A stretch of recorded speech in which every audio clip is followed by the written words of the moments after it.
Cós, né, como está escrito aqui já no capítulo 20, no versículo 1.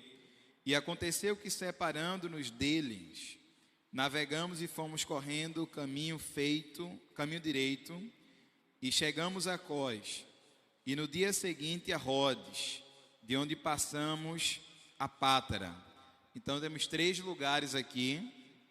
Depois que Paulo sai de Mileto, ele passa por Cós, depois vai para Rodes, só de passagem até chegar a Pátara.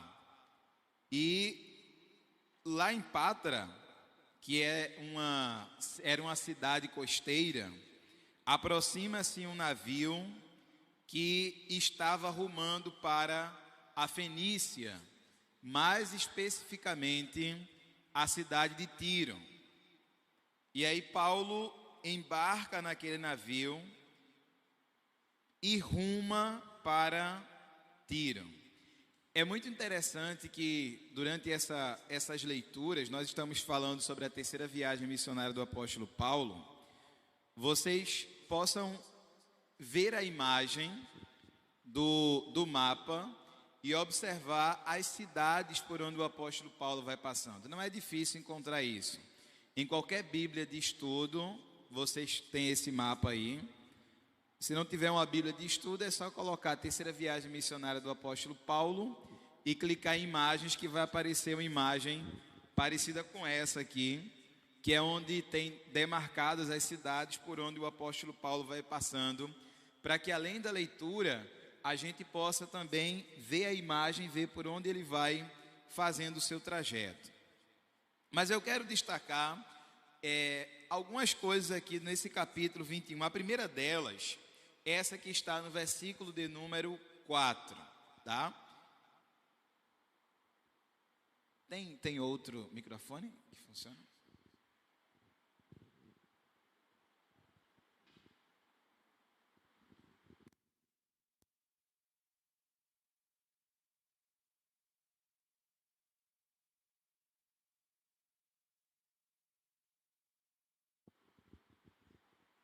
Obrigado, Sebastião. E aí, quando forem usar, vocês usam com a máscara. Versículo 4, a Bíblia diz assim: E achando discípulos, ficamos ali 7 dias, e eles, pelo Espírito, diziam a Paulo que não subisse a Jerusalém. Paulo passou rapidamente em Mileto, e o objetivo dele, obviamente, era ir a Jerusalém, a fim de levar algumas coisas para os irmãos lá em Jerusalém, talvez algumas ofertas.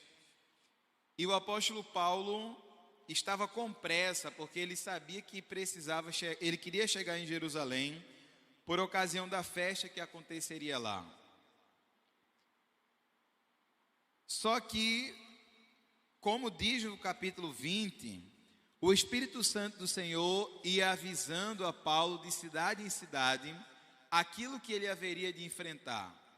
E o que os irmãos entendiam que Paulo enfrentaria em Jerusalém era uma resistência muito pesada por parte dos judeus que estavam lá, sobretudo dos fariseus, não é? Que eram os sempre opositores do apóstolo Paulo por onde quer que ele passava. E eles estavam rogando a Paulo, dizendo assim: olha, não sobe para Jerusalém, não vai para Jerusalém, porque com certeza lá o que te espera não será uma coisa boa. E a afirmação que está escrita aqui é: pelo Espírito. Observe aí, eles, pelo Espírito, diziam a Paulo que não subisse a Jerusalém. Quando a gente lê isso aqui, parece que é o Espírito Santo de Deus que está impulsionando as pessoas a dizerem a Paulo que Paulo não deve ir a Jerusalém. No entanto, a gente precisa ler todo o capítulo e ver, obviamente, o contexto desse capítulo de número 21. E a primeira coisa que a gente entende é que Paulo não era uma pessoa desobediente ao Espírito Santo, muito pelo contrário. Às vezes ele queria, como lá no capítulo 16, ele queria ir para uma determinada cidade e o Espírito Santo dizia assim: você não vai para essa cidade. Ele ficava lá no lugar dele. Aí Deus revelava por meio de sonhos, enfim, o Espírito Santo falava diretamente com Paulo a cidade que ele deveria estar. E aí ele ia em obediência ao Espírito Santo. No capítulo 20, ele disse que estava pronto e que não tinha a vida dele por preciosa, que arriscaria tudo pelo Evangelho e para obedecer ao Espírito Santo. Então é óbvio que Paulo não é uma pessoa desobediente ao Espírito Santo. Então o que é que diz, o que é que quer dizer exatamente esse versículo 4? Que a partir daquilo que o Espírito Santo havia revelado, estava a revelar a Paulo, as dificuldades que ele haveria de enfrentar, as pessoas ouviram essa fala, essas revelações do Espírito Santo, tinham a ciência de que o que Paulo enfrentaria em Jerusalém era algo muito pesado, e a partir dessa ciência dada pelo Espírito Santo, do conhecimento dado pelo Espírito Santo, os amigos de Paulo, que amavam a Paulo e que obviamente não queria que ele sofresse, aconselhavam a Paulo para que ele não fosse a Jerusalém. Observe que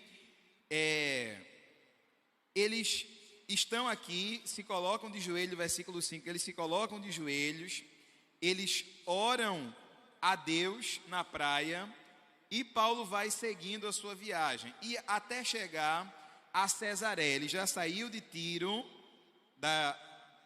lá das regiões de Sidom, já passou pela Ptolomaida e chegou a Cesareia aqui no versículo de número 8. Versículo 8, no dia seguinte partimos dali, Paulo e nós, observe que Lucas se inclui, né? Paulo e nós que com ele estávamos, chegamos a Cesareia e entramos em casa de Filipe, o evangelista, que era um dos 7, e ficamos com ele ali. Ou seja, este Filipe era aquele mesmo Filipe que havia se encontrado com o eunuco lá no capítulo 8, e que pregou o evangelho para aquele eunuco. Foi o mesmo Filipe que foi consagrado pela igreja para ser diácono, para servir às mesas e também, obviamente, para pregar o evangelho. E este Filipe tinha umas filhas que eram muito novas, 4 filhas donzelas, filhas que profetizavam, ou seja, que pregavam o evangelho, que pregavam a palavra de Deus. E aqui a gente nota que havia uma influência de Filipe sobre a sua família, porque assim como ele era pregador, a família dele também, as filhas do Filipe, eram pessoas que pregavam o evangelho. E aí o Paulo, junto com os apóstolos, ficam por ali alguns dias, e depois, olha o que está escrito no versículo 10. Gostaria que alguém lesse os versículos 10, 11, 12 e 13. Quem pode ler? Versículos 10, 11, 12 e 13.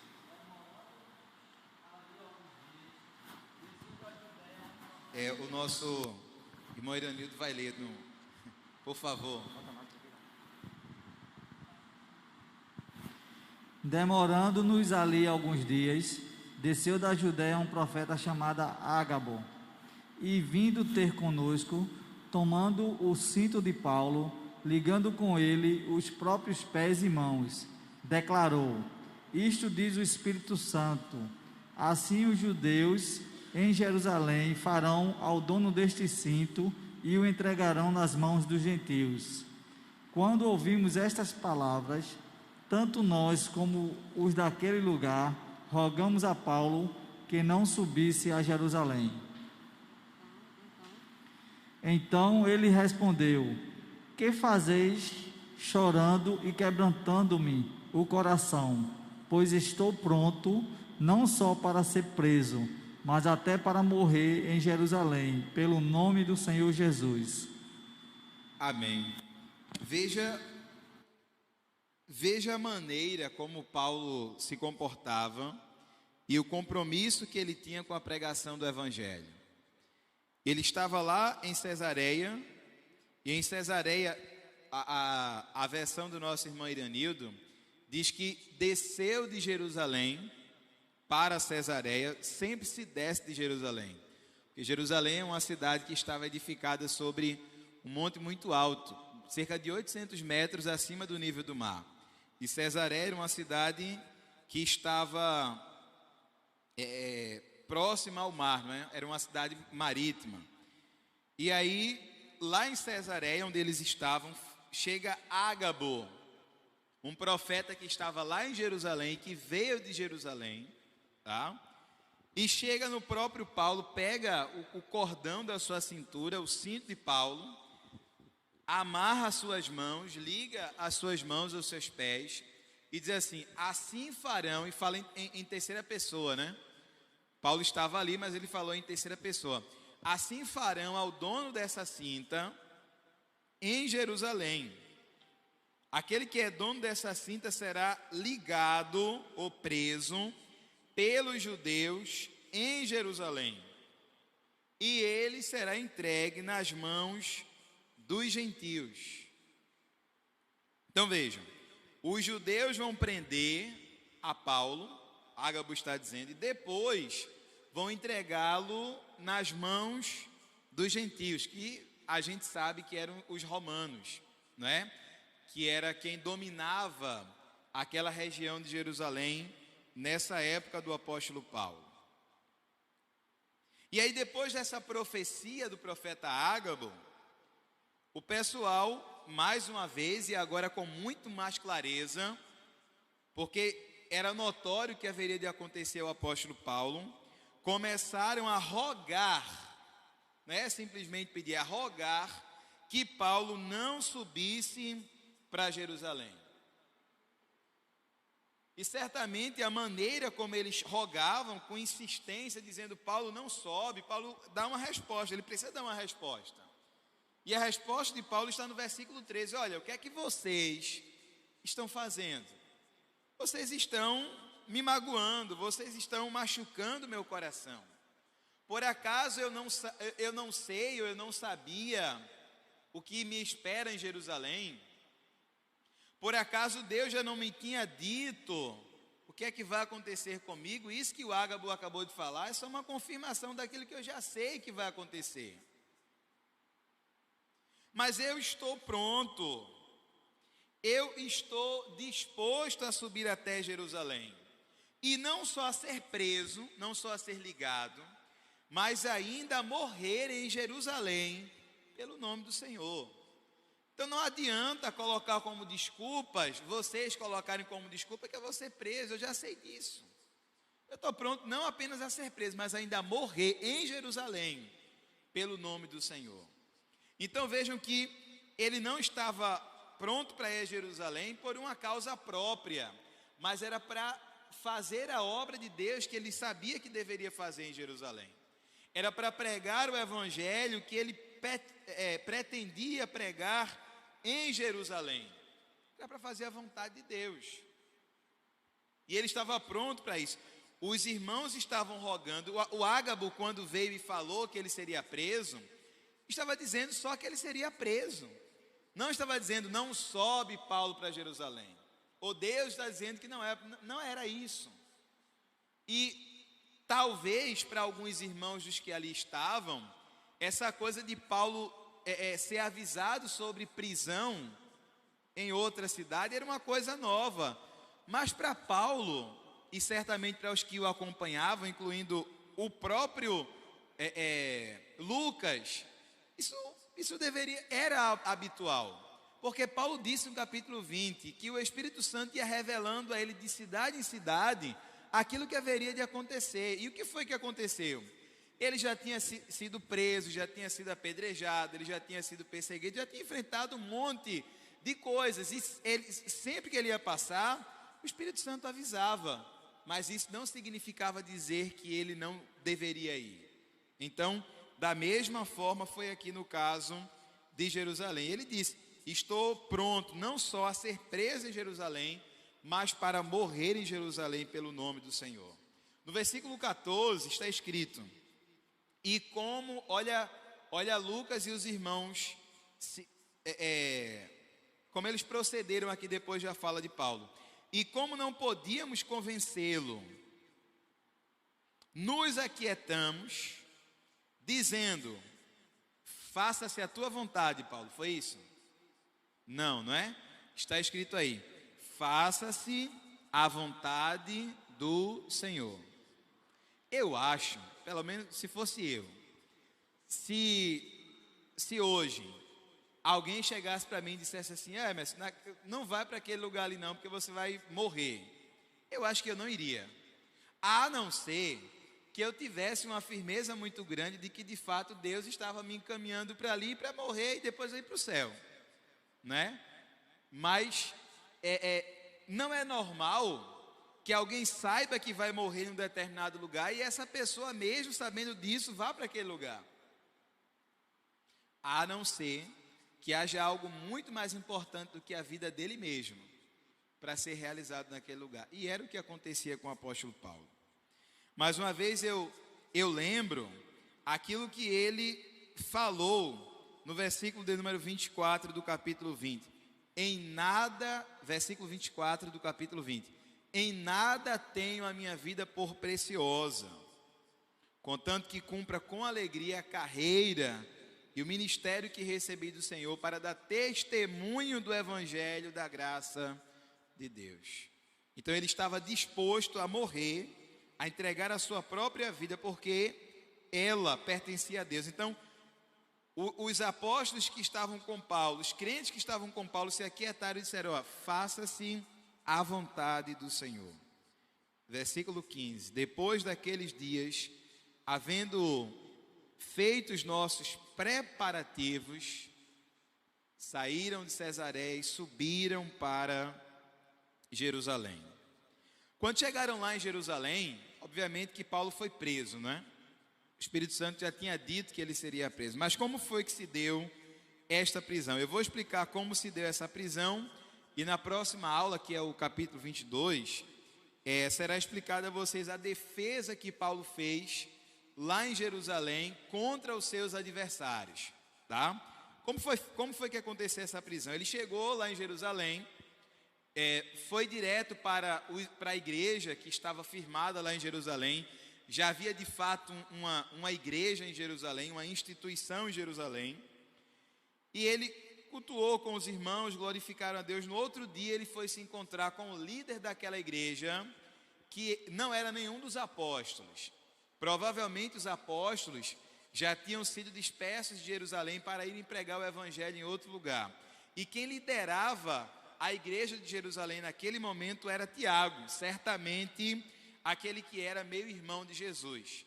E aí no outro dia, depois de chegar de Jerusalém, ele se encontra com Tiago, com todos os presbíteros que estavam lá em Jerusalém, e conta, versículo 19 diz: minuciosamente aquilo que ele tinha passado nessa sua viagem missionária. E aí os que estavam em Jerusalém disseram assim: olha, Paulo, versículo 20, bem vês quantos milhares de judeus há que creem, e todos são zelosos da lei. Já acerca de ti foram informados de que ensinas os judeus que estão entre os gentios, ou seja, os judeus da diáspora, ou seja, aqueles que tinham sido saídos de Jerusalém, tinham se espalhados por vários lugares.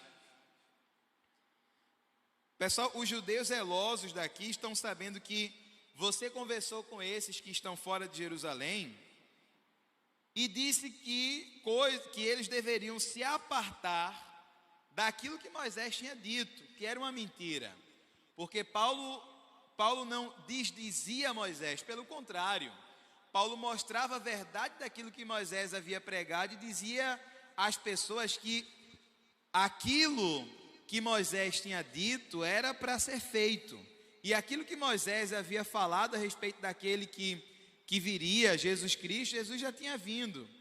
Então era essa interpretação que Paulo passava para os judeus, que eles não tinham e que eles achavam que era algo extremamente negativo. Os judeus zelosos, aqueles que eram, sobretudo os fariseus, não é? Muito zelosos da lei. E esse zelo aqui era um zelo cego, porque se fosse o zelo como deveria ser, eles enxergariam que Moisés e tudo aquilo que Moisés escreveu estava apontando para Jesus Cristo. Então, enfim, estão falando coisas dessa natureza sobre ti, Paulo. E aí, fala sobre alguns procedimentos que Paulo deveria passar ali, procedimentos que eram estratégicos para a propagação do evangelho no meio dos judeus que estavam em Jerusalém, e Paulo se submete a essas coisas sabendo que não significavam salvação. O que é que eu estou falando aqui? Deixa eu explicar. Os crentes que estavam em Jerusalém disseram assim: olha, há 4 varões aqui que querem fazer a purificação, que era o ritual dos judeus. Vai junto com eles, faz a purificação, paga isso, e isso vai ser uma ponte, você vai conseguir atingir os judeus e pregar o evangelho a eles. Como Paulo tinha essa pretensão de pregar o evangelho, ele enxergou isso como estratégia. Veja, não era submissão às leis judaicas no sentido cerimonial. Até porque, se fosse assim, Paulo não teria brigado com os irmãos de Jerusalém por causa da circuncisão. Porque os judeus estavam dizendo: olha, os judeus que tinham se convertido, é para seguir Jesus, mas não pode deixar de fazer a circuncisão, porque senão não vai ser salvo. Paulo disse assim: não, está errado. Não são as coisas das cerimônias que fazem com que a salvação seja alcançada. Isso tem a ver com a graça de Deus, tem a ver com a fé, não tem a ver com cumprir cerimônias. E briga com a igreja de Jerusalém, explica aos irmãos que estavam lá, e aí ele diz: não, de fato você está certo. Diz só que o pessoal precisa se abster, não sacrificar os ídolos, se abster de sangue, carne sufocada, não se prostituir, e está tudo certo. Não precisa fazer esses rituais por causa da salvação, porque de fato não tem a ver com salvação. Mas quando Paulo sai da presença desses irmãos e ele volta para o lugar onde ele estava, que pega Timóteo para a sua viagem missionária, automaticamente ele circuncida Timóteo. Por quê? Porque ele sabia que se Timóteo não fosse circuncidado, seria um bloqueio para os judeus. E aí ele faz isso, mas não é porque tinha a ver com a salvação, não era porque tinha que se fazer circuncisão ou se fazer essas cerimônias que ele fez aqui no capítulo 21 a fim de ser salvo, mas era para que as barreiras contra aqueles irmãos caíssem e eles pudessem ter era como se fosse um passaporte, a fim de que ele pudesse transitar e falar aos judeus. E Paulo vai fazer esse ritual de purificação a fim de pregar o evangelho aos irmãos que estavam ali. No 7º dia do ritual, alguns dos judeus que estavam acostumados a perseguir Paulo notaram ele lá em Jerusalém e começaram a criar tumulto no meio do povo. E a dizer assim, versículo 28: varões israelitas, acudi, ou seja, olhem para cá, prestem atenção, socorro. Este é o homem, falando sobre Paulo, que por todas as partes ensina a todos contra o povo e contra a lei. Olha só, contra a lei. Paulo, que era um cumpridor dos princípios de Cristo, estava sendo acusado de ser contra a lei. E contra este lugar, ou seja, e contra o templo também. E olha a acusação dura que fizeram contra Paulo. Introduziu também no templo os gregos e profanou este santo lugar. Havia um zelo tão grande por parte dos judeus com relação ao lugar do culto, de maneira que aquele que não fosse judeu não podia entrar no templo. Havia parte ali das dependências do templo que só judeus, homens, poderiam ir. E Paulo estava sendo acusado de ter profanado o templo, inserindo gregos dentro desse lugar que só judeus podiam ir, o que era em verdade uma mentira, porque Paulo não tinha feito isso, né? E aí criou-se o tumulto contra Paulo, e a lei do judeu era tão rigorosa, de maneira que eles podiam matar as pessoas que profanassem o templo. E eles se amotinaram e começaram a a gritar contra Paulo. E o versículo de número 31 diz que a confusão foi muito grande. E que esta confusão, por ter sido tão grande, fez com que as autoridades romanas que estavam ali nas proximidades de Jerusalém fossem até onde Paulo estava e pegaram a Paulo para que ele de fato não fosse assassinado, porque era isso que haveria de acontecer, ele seria assassinado. Estes soldados romanos e o tribuno, os centuriões, a corte romana estava ali na cidade de Jerusalém, porque sempre que havia festa, haveria, claro, uma grande concentração de judeus, então eles sempre ficavam na cidade de Jerusalém para que, se houvesse algum tipo de motim, algum tipo de confusão, eles pudessem aplacar essa confusão. Jerusalém hoje e sempre foi um lugar muito difícil, um lugar de muitas brigas, de muitas desavenças religiosas. E naquela época também era assim. E o apóstolo Paulo foi alcançado pelos soldados romanos que prenderam a Paulo para que ele não fosse morto. E foram levando Paulo até a fortaleza, provavelmente a fortaleza Antônia. E Paulo estava tão debilitado fisicamente falando que não conseguiu sequer andar, não conseguiu subir as escadas da fortaleza, de modo que precisaram pegá-lo nos braços para levar para a fortaleza.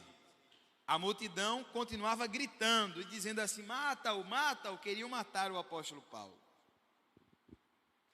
E ele foi sendo introduzido na fortaleza, mas antes pediu a palavra.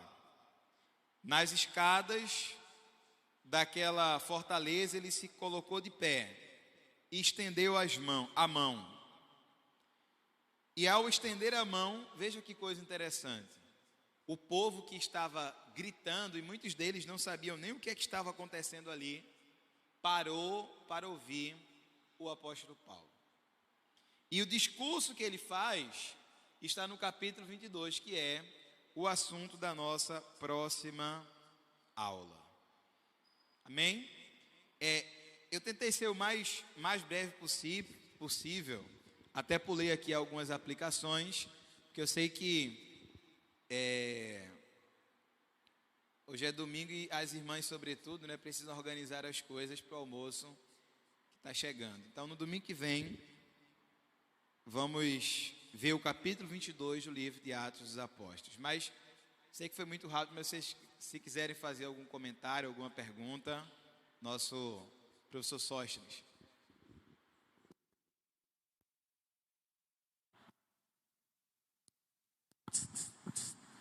Chegou.